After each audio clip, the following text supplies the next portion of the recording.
Hello বন্ধুরা, welcome to my YouTube channel MRD study centre. আজকে আমি তোমাদের সামনে সেন্টেন্স এবং সেন্টেন্সের ক্লাসিফিকেশন নিয়ে আলোচনা করব। আশা করি এই ভিডিওটিতে তোমাদের সম্পূর্ণ ডাউট ক্লিয়ার হয়ে যাবে। তো প্রথমে তোমরা দেখতে পাচ্ছ সেন্টেন্সের সংজ্ঞা। সেন্টেন্স কাকে বলে? তো কতগুলি শব্দ একত্রে বসে যদি মনের ভাব সম্পূর্ণরূপে প্রকাশ করে তখন তাকে সেন্টেন্স বলা হয়। ঠিক আছে, মনে রাখবে বাক্যের মধ্যে কতগুলি শব্দ যখন একত্রে বসে আমাদের মনের ভাব সম্পূর্ণরূপে প্রকাশ করতে পারে তখন তাকেই কিন্তু সেন্টেন্স বলা হয়। যেমন হি ইজ রিডিং এ বুক, মানে এখানে বলা হচ্ছে যে সে একটি বই পড়ছে। তো এই কথাটি দ্বারা কিন্তু আমাদের মনের ভাব অন্য কাউকে প্রকাশ করতে পারছি যে সে একটি বই পড়ছে। ঠিক আছে, তো আরেকটা জিনিস মনে রাখবে যে প্রত্যেক সেন্টেন্সের প্রথম অক্ষরটি কিন্তু ক্যাপিটাল লেটার দিয়ে শুরু হবে। ঠিক আছে, প্রত্যেক সেন্টেন্সের প্রথম অক্ষর ক্যাপিটাল লেটার হবে, না হলে কিন্তু ভুল হবে। ঠিক আছে, আর প্রত্যেকটি সেন্টেন্স কিন্তু আহ, মানে ভার্ব ছাড়া তৈরি হতে পারবে না। ঠিক আছে, মানে ভার্ব ছাড়া সম্পূর্ণ হবে না বাক্যটি। যে কোনো সেন্টেন্স তৈরি হবে ভার্ব লাগবেই। তুমি সাবজেক্ট বা অবজেক্ট ছাড়া বাক্য তৈরি করতে পারবে, কিন্তু ভার্ব ছাড়া বাক্য কখনো তৈরি করতে পারবে না। ঠিক আছে, তারপর নেক্সট দেখো সেন্টেন্সের ক্লাসিফিকেশন, মানে সেন্টেন্সের প্রকারভেদ। তো সেন্টেন্সকে অর্থের দিক থেকে, মানে অর্থ অনুসারে সেন্টেন্সকে কিন্তু 5 ভাগে ভাগ করা হয়। ঠিক আছে, তো প্রথম আছে কি অ্যাসার্টিভ সেন্টেন্স, মানে সাধারণ বাক্য। তারপর ইন্টারোগেটিভ সেন্টেন্স, প্রশ্নবোধক বাক্য। তারপর ইম্পারেটিভ সেন্টেন্স, মানে আদেশ অনুরোধ সূচক বাক্য। তারপর অপটেটিভ বাক্য বা অপটেটিভ সেন্টেন্স, যেগুলি প্রার্থনা সূচক বাক্য। তারপর আছে এক্সক্লেমেটরি সেন্টেন্স। ঠিক আছে, মানে আশ্চর্যবোধক বাক্য। তো মনে রাখবে কিন্তু অর্থ অনুসারে সেন্টেন্সকে 5 ভাগে ভাগ করা হয়। ঠিক আছে, আর এই সবগুলি কিন্তু অর্থ অনুসারে সেন্টেন্সের প্রকারভেদ। নেক্সট, তারপর দেখো অ্যাসার্টিভ সেন্টেন্স। অ্যাসার্টিভ সেন্টেন্স মানে কি? যে সমস্ত সেন্টেন্স সেন্টেন্স বা বাক্যে, ঠিক আছে, যে সমস্ত সেন্টেন্স বা বাক্যের মাধ্যমে কোনো ঘটনা ঘটনার বা কোনো কিছুর আহ, বিবরণ বা বর্ণনা দেওয়া হয়, হ্যাঁ, সেই বাক্যকে বলা হয় অ্যাসার্টিভ সেন্টেন্স। ঠিক আছে, তার মানে কি, যে বাক্যের মধ্যে কোনো ঘটনা বা কোনো কিছুর বিবরণ দেওয়া হয়, যে বাক্যের মধ্যে কোনো ঘটনা বা কোনো কিছুর বিবরণ দেওয়া হয় তাকে কিন্তু অ্যাসার্টিভ সেন্টেন্স বলা হয়। আর অ্যাসার্টিভ সেন্টেন্স কিন্তু প্রথমে কি থাকবে? প্রথমে থাকবে সাবজেক্ট, এসইউবি সাবজেক্ট। তারপর কি থাকবে? তারপর থাকবে ভার্ব। ঠিক আছে, subject plus verb plus object. ঠিক আছে, এই কথাটি কিন্তু মনে রাখবে। আর লাস্টে অবশ্যই ফুল স্টপ থাকবে। ঠিক আছে, প্রথমে থাকবে সাবজেক্ট, তারপর ভার্ব, তারপর অবজেক্ট। তারপর নেক্সট, এখন দেখো অ্যাসার্টিভ সেন্টেন্সের ফুল যে স্ট্রাকচার।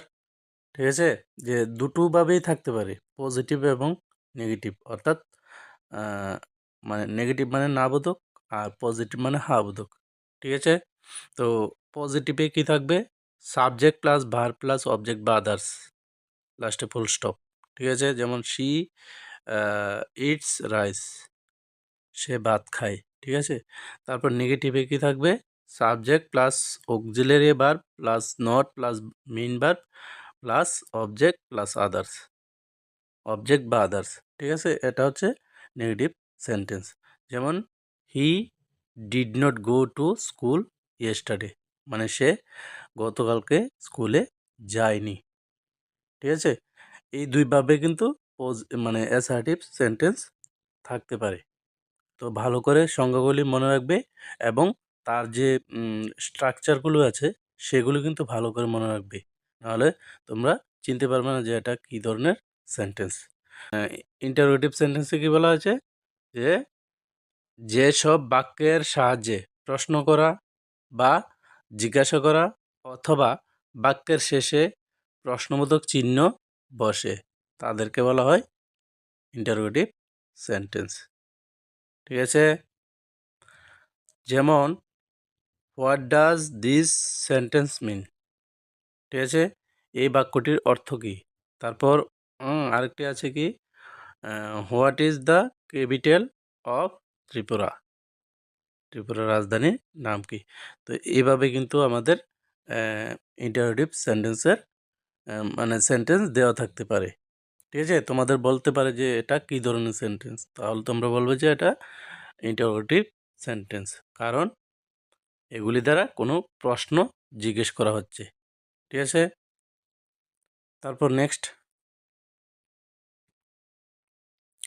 এবার দেখো যেগুলি আমরা প্রশ্ন কিভাবে করব, যে কোনো প্রশ্ন আমরা কিভাবে তৈরি করব। মনে রাখবে, প্রশ্ন করতে গেলে আমাদের হয়তো কোনো ডাবলিচ ওয়ার্ড দিয়ে শুরু করতে হবে, নয়তো প্রথমে ভার্ব দিয়ে শুরু করতে হবে এবং অবশ্যই শেষে একটি প্রশ্নবোধক চিহ্ন বসাতে হবে। ঠিক আছে, এবার সবচেয়ে গুরুত্বপূর্ণ বিষয় হলো যে প্রশ্ন যেগুলি দিয়ে ডাবলিচগুলো দিয়ে শুরু করব, এগুলি আমরা কখন ইউজ করব, কোন সময় এগুলি কাজ করবে বা কিভাবে আমরা এগুলি ইউজ করব, এগুলি কিন্তু ভালো করে মনে রাখবে। এগুলি আমরা কিভাবে ইউজ করি, যেমন হোয়াট, হোয়াট কথা অর্থ কী।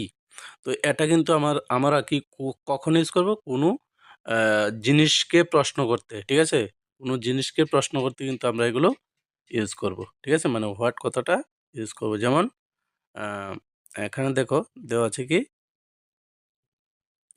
যে হোয়াট ইজ ইউর ফেভারিট বুক, অর্থাৎ এই যে বই, বই একটা মনে করো বস্তু বা জিনিস যাই বলো, তো ওটাকে জিজ্ঞেস করতে কিন্তু আমাদের এই হোয়াট কথাটা ইউজ হয়েছে। ঠিক আছে, মনে রাখবে কিন্তু। তারপর কি আছে, তারপর আছে হোয়েন, হোয়েন কথা তো কখন, এটা কখন আমরা ইউজ করব, এটা কোনো সময়। ঠিক আছে, মানে কোনো সময় বোঝাতে কিন্তু আমরা এই হোয়েন কথাটা ব্যবহার করব। ঠিক আছে, asking about a time of an event or activity. ঠিক আছে, হ্যাঁ, তখন আমরা ইউজ করব। কি আছে দেখো এখানে এক্সাম্পলটা, when do you go to school everyday, মানে প্রত্যেকদিন তুমি কখন স্কুলে যাও। ঠিক আছে, তারপর কি আছে হোয়ার, হোয়ার মানে কি কোথায়, হোয়ার কথার অর্থ কোথায়, এটা কখন ইউজ করব আমরা, এটা ইউজ করব মানে কোনো জায়গা সম্পর্কে প্রশ্ন করতে। ঠিক আছে, আস্কিং অ্যাবাউট এ প্লেস, মানে কোনো জায়গা সম্পর্কে প্রশ্ন করতে আমরা এটা ব্যবহার করব। যেমন এখানে এক্সাম্পল দেওয়া আছে, হোয়ার আর ইউ গোয়িং, মানে তুমি কোথায় যাচ্ছ। ঠিক আছে, তখন আমি যদি বলি আমি বাজারে যাচ্ছি বা স্কুলে যাচ্ছি, তো ওইটা জায়গা হিসাবে ব্যবহার করা হয়। ঠিক আছে, তারপর কি আছে হো, হো কথা অর্থ কে বা কারা। ঠিক আছে, তো এটা কখন আমরা ইউজ করব, এটা কোনো মানে পার্সন বা সাবজেক্টকে কিন্তু আমরা প্রশ্ন করতে ইউজ করব। ঠিক আছে, যেমন হু ইজ স্পিকিং, কে কথা বলছে। ঠিক আছে, তো এটা কিন্তু সাবজেক্ট, মানে পার্সন বা সাবজেক্টকে প্রশ্ন করতে কিন্তু আমরা এটা ব্যবহার করছি। ঠিক আছে, তারপর কি আছে হোম, তারপর কি আছে হোম, হোম মানে কি কাকে বা কাদেরকে, এটা কখন ইউজ করব, এটা ইউজ করব দেখো হোম আমরা কখন ইউজ করব, হোম ইউজ করব asking about a person object, অর্থাৎ অবজেক্টকে প্রশ্ন করতে কিন্তু আমরা হোম ব্যবহার করব। ঠিক আছে, যেমন এখানে আছে দেখো হোম ডো ইউ ওয়ান্ট, তুমি কাকে চাও, এই অবজেক্টকে প্রশ্ন করতে কিন্তু আমরা হোম কথাটা ইউজ করব। ঠিক আছে, কাকে বা কাদেরকে অর্থে। ঠিক আছে, তারপর কি আছে হুইচ, হুইচ মানে কোনটি, এটা আমরা কখন ইউজ করব, এটা আমরা ইউজ করব asking about an option or choice, মানে আমরা আমাদের অপশান বা চয়েস কোনটা দেওয়ার অর্থে কিন্তু আমরা এই হুইচ কথাটা ইউজ করব। যেমন which is the largest city in Tripura, ত্রিপুরাতে লার্জেস্ট সিটি কোনটা। ঠিক আছে, তো এইরকম অপশন অর্থে কিন্তু আমরা হ্যাঁ এই হুইচ কথাটি ইউজ করব। তারপর আছে কি হোয়াই, হোয়াই মানে কেন, কেন কথাটা আমরা কি কেন ইউজ করব? এটা কোনো কারণ দর্শাতে, ঠিক আছে? মানে কারণ জানার জন্য কিন্তু আমরা কেন কথাটা বা হোয়াই কথাটা ইউজ করব, ঠিক আছে? যেমন কি আছে যে why are you talking loudly, তুমি কেন জোরে কথা বলছো? ওই কারণটা জানার জন্য কিন্তু আমরা হোয়াই কথাটা ইউজ করেছি। তারপর কি আছে হুজ, হুজ মানে কি কার বা কাদের। এটা কোন সময় ইউজ করব? এটা মানে মালিকানা অর্থে কিন্তু এটা ইউজ করবো। দেখো টকিং অ্যাবাউট পজিটিভ ম্যানার, মানে মালিকানা অর্থে, ঠিক আছে? তো কি আছে হুজ বুক ইজ দিস, যে এই বইটা কার, হুজ বুক ইজ দিস মালিকানা অর্থে কিন্তু আমরা এটা ইউজ করি, ঠিক আছে? তারপর কি আছে দেখো, তারপর আছে হাউ, হাউ মানে কি কিভাবে। এটা কখন ইউজ করব? এটা আস্কিং অ্যাবাউট এ প্রসিডিউর অথবা মেথড, মানে কিভাবে, কিভাবে অর্থে কিন্তু এটা আমরা ব্যবহার করব। যেমন এখানে কি আছে হ্যাঁ, হাউ ওয়াজ ইউর এক্সাম, তোমার এক্সামটা কেমন ছিল বা কিভাবে দিয়েছো, ঠিক আছে? ওইটাই হলো হাউ দিয়ে কোশ্চেন। তারপর কি হাউ মাচ, হাউ মাচ মানে কি কি পরিমাণ অর্থে কিন্তু ইউজ হবে, কোয়ান্টিটি অথবা প্রাইস, এরকম অর্থে কিন্তু আমরা হাউ মাচ কথাটা ব্যবহার করব। যেমন how much money did you spend, তুমি কত টাকা খরচ খরচ করেছিলে, ঠিক আছে? তারপর দেখো,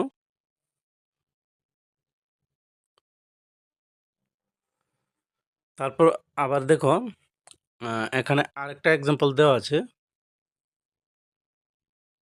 হাউ মাচ দিয়ে, এ how much is this book, মানে এই বইটার দাম কত, ঠিক আছে?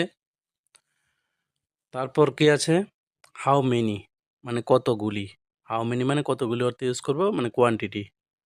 How many books are there on the table, মানে টেবিলের উপরে কতগুলি বই আছে, ঠিক আছে? তারপর কি হাউ লং, মানে কতক্ষণ অর্থে ইউজ করব, ঠিক আছে? মানে মানে পিরিয়ড অফ টাইম অর্থে কিন্তু কতক্ষণ। How long have you been living in this village, মানে এই ভিলেজে তুমি কত দিন বা কত বছর বা কত টুকু, মানে কত দিন ধরে তুমি বসবাস করছো, ঠিক আছে? বা কত বছর ধরে তুমি বসবাস করছো, ওইরকম অর্থে কিন্তু আমরা হাউ লং ইউজ করব, ঠিক আছে? তারপর হাউ অফেন, কতদিন, ঠিক আছে? তো কতদিন অর্থে কিন্তু হাউ অফেন ইউজ করব, ঠিক আছে? How often do you go to Agartala, তুমি কত দিন বা কতবার, এরকম অর্থে কিন্তু আমরা হাউ অফেন ইউজ করব, তুমি কতবার বা কতদিন আগরতলায় যাও, ঠিক আছে? তারপর নেক্সট,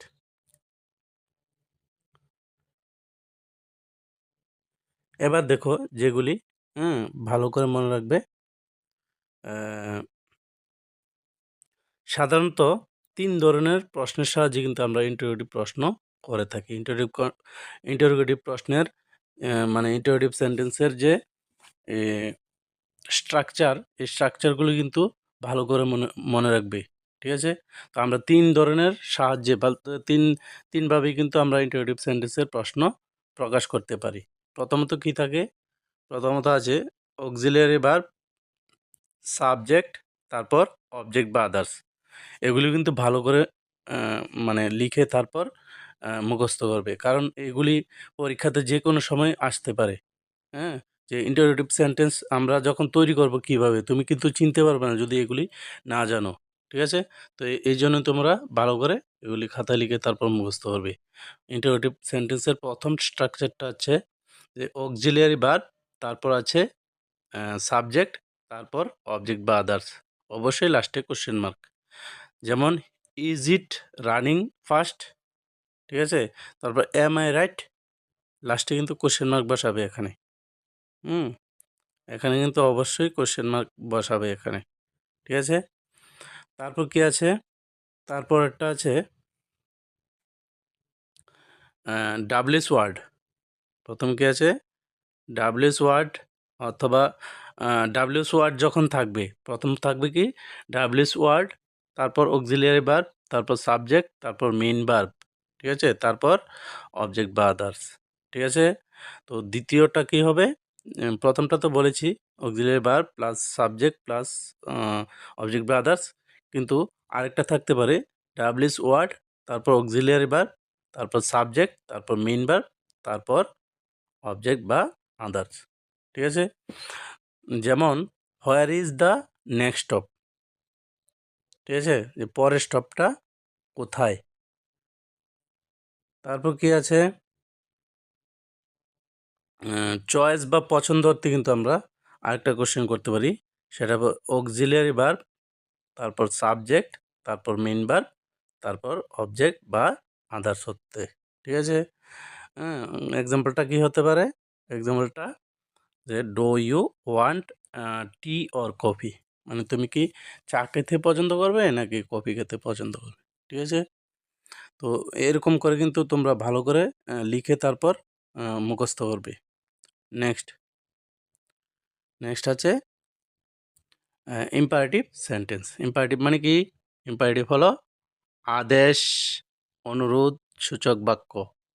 তো যে বাক্যের সাহায্যে হ্যাঁ আদেশ, অনুরোধ, নির্দেশ, হ্যাঁ নিষেধ কিংবা উপদেশ প্রকাশ করা হয় তাকে কিন্তু ইম্পারেটিভ সেন্টেন্স বলা হয়, ঠিক আছে? যেমন প্লিজ হেল্প মি, ঠিক আছে? মানে আমাকে একটু সাহায্য করো, বা আমরা যখন কাউকে অনুরোধ করি এরকমভাবেই কিন্তু বলি, ঠিক আছে? তো ইম্পারেটিভ সেন্টেন্সকে পজিটিভ এবং নেগেটিভ দুইভাবেই কিন্তু লেখা যায়, ঠিক আছে? তো যখন আমরা নেগেটিভে ইউজ করি তখন কিন্তু এরকমভাবে প্রথম এক্সাম্পলটা দেখো, ডোন্ট গো দেয়ার, সেখানে যেও না, এভাবে কিন্তু নেগেটিভ ভাবে আমরা ইউজ করতে পারি। এবং পজিটিভ অর্থে কাম হেয়ার, ঠিক আছে? এখানে এসো, এরকম অর্থে কিন্তু আমরা ইউজ করতে পারি। তো এখন আমরা দেখে নেব যে ইম্পারেটিভ সেন্টেন্সের স্ট্রাকচারগুলো।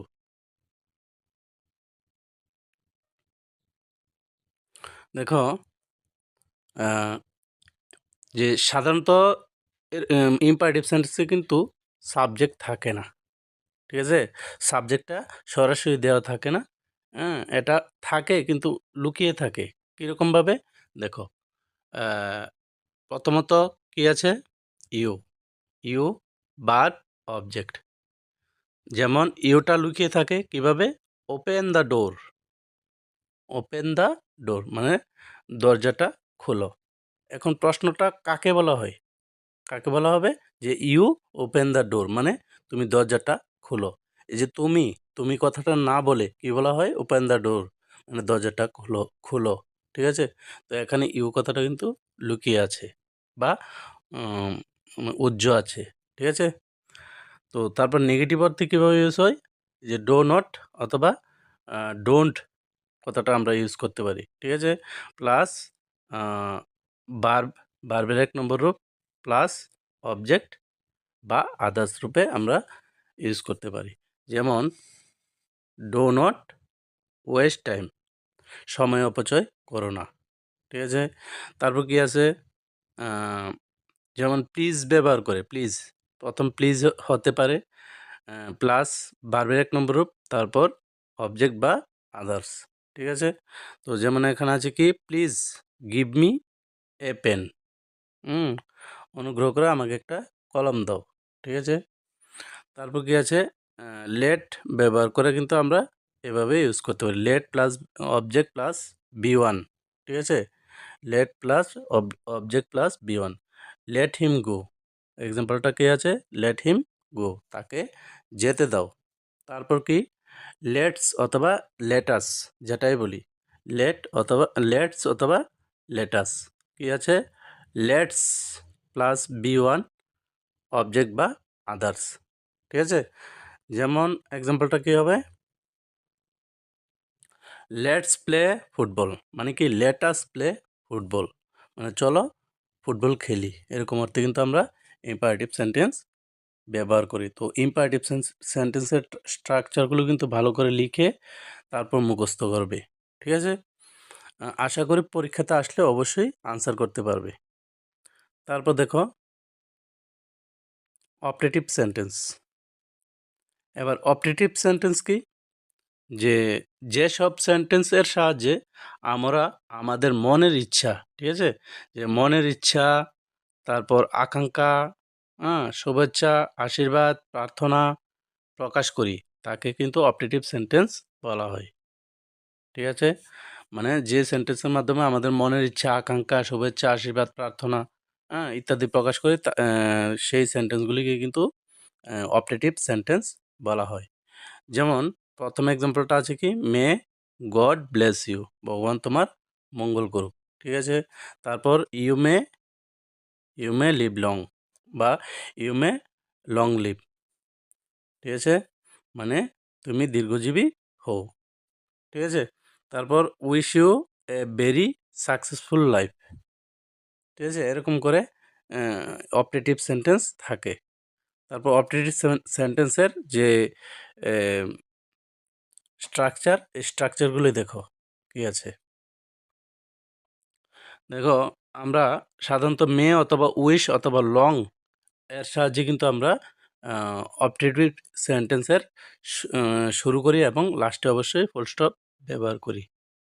ঠিক আছে, তো যেমন প্রথম আছে কি মে প্লাস নাউন বা প্রনাউন, তারপর বার, তারপর কি আদার্স।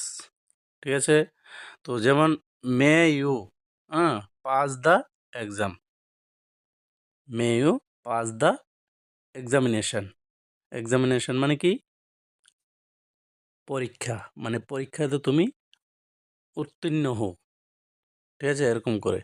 তারপর কি আছে, উইশ প্লাস নাউন বা প্রনাউন অথবা প্লাস আদার্স। ঠিক আছে, কি আছে, wish you all the best. এক্সাম্পলটা হবে wish you all the best. প্রথমে কি আছে দেখো, উইশ, তারপর নাউন বা প্রনাউন, এই যে প্রনাউন আছে, তারপর কি অল দ্য বেস্ট আদার্স। ঠিক আছে, তারপর কি আছে লং প্লাস বার plus noun oblique others, long live the king. তারপর next exclamatory sentence. Exclamatory sentence কি? যেসব সেন্টেন্সের সাহায্যে বিস্ময়সূচক আবেগ, ঠিক আছে, আবেগের বহিঃপ্রকাশ ঘটে, তাকেই কিন্তু এক্সক্লামেটরি সেন্টেন্স বলা হয়। Hurray, wow, well done, bravo, এরকম শব্দ দিয়ে কিন্তু এই যে শব্দগুলি, এই শব্দ সবগুলি দিয়ে এক্সক্লামেটরি সেন্টেন্স শুরু হয়। ঠিক আছে, তোমরা এগুলি সবগুলি দেখে নেবে। নেক্সট, তারপর এক্সক্লামেটরি সেন্টেন্সের যে স্ট্রাকচারগুলি আছে দেখো। এক্সক্লামেটরি সেন্টেন্সের শেষে অবশ্যই বিস্ময়সূচক চিহ্ন বসে, এই যে বিস্ময়সূচক চিহ্ন। তারপর কি, বিস্ময়সূচক বাক্যে বা এক্সক্লামেটরি সেন্টেন্সে হ্যাঁ যে কোনো সেন্টেন্সে প্রয়োগ করা যায়, মানে এই যে এক্সক্লামেটরি সেন্টেন্স যে কোনো সেন্টেন্সে আমরা ব্যবহার করতে পারি। বাক্যের শেষে বিস্ময়সূচক চিহ্ন বা এক্সক্লামেটরি চিহ্ন থাকা মানে কিন্তু মানে এক্সক্লামেটরি বাক্য নয় বা সেন্টেন্স নয়। মানে বাক্যের শেষে যদি এক্সক্লামেটরি চিহ্ন থাকে তাহলে কিন্তু এটা সবসময় এক্সক্লামেটরি চিহ্ন মানে সেন্টেন্স হবে না। ঠিক আছে, মনে রাখবে। তারপর কি আছে,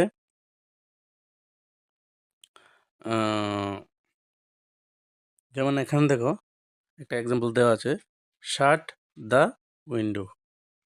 ঠিক আছে, জানালাটা বন্ধ করো। তো এটা কিন্তু ইম্পারেটিভ সেন্টেন্সের অংশ, এটা এক্সক্লামেটরি সেন্টেন্স নয়। এবার দেখো স্ট্রাকচার কি আছে। প্রথম স্ট্রাকচার আছে হোয়াট, তারপর প্লাস এ অথবা এন, তারপর কি আছে অ্যাডজেক্টিভ, তারপর নাউন প্লাস প্রনাউন। ঠিক আছে, এই প্রনাউনটি কিন্তু সাবজেক্ট হিসেবে থাকে, তারপর ইজ অথবা ওয়াজ। ঠিক আছে, তাহলে প্রথম স্ট্রাকচারটি আমরা দেখেছি যে what plus N plus adjective noun, হ্যাঁ, প্লাস প্রনাউন প্লাস ইজ অথবা ওয়াজ। তো এখানে প্রনাউনটা কিন্তু সাবজেক্ট হিসেবে ব্যবহার হয়। যেমন what a beautiful girl she is, ঠিক আছে, এটা কিন্তু এক্সক্লেমেটরি সেন্টেন্স। তারপর কি আছে, তারপরের যে স্ট্রাকচারটি আছে দেখো, তারপরের স্ট্রাকচারটি আছে যে how plus adjective plus pronoun. এই যে প্রনাউনটি সেটি কিন্তু এই বাক্যের সাবজেক্ট, তারপর ইজ অথবা ওয়াজ, ঠিক আছে। যেমন হাউ জয়ফুল ইট ওয়াজ, ঠিক আছে। তারপর এখানে আছে কি how big the animal is, ঠিক আছে। তারপর কি আছে আরেকটা স্ট্রাকচার দেখো, how plus adverb plus pronoun. এই যে প্রনাউনটা সেটাই কিন্তু সাবজেক্ট, তারপর ভার্বের 2 নম্বর রূপ, ঠিক আছে। মনে রাখবে কিন্তু, যেমন হাউ রুডলি শি বিহেভড, ঠিক আছে। তারপর কি আছে আরেকটা স্ট্রাকচার ইন্টারজেকশন, প্লাস এক্সক্লেমেটরি চিহ্ন plus subject plus verb plus object বা আদার্স, ঠিক আছে। যেমন hurray we have won the match, ঠিক আছে। তো আশা করি এগুলি ভালো করে যদি তোমরা খাতায় লিখে মুখস্থ করো, অবশ্যই পরীক্ষাতে আসলে তোমরা লিখতে পারবে যে কোনটা কোন ধরনের সেন্টেন্স, ঠিক আছে। আর এগুলি না পারলে কিন্তু তোমরা ন্যারেশন চেঞ্জ করতে পারবে না। তো অবশ্যই এই স্ট্রাকচারগুলি তোমরা দেখে রাখবে, ঠিক আছে।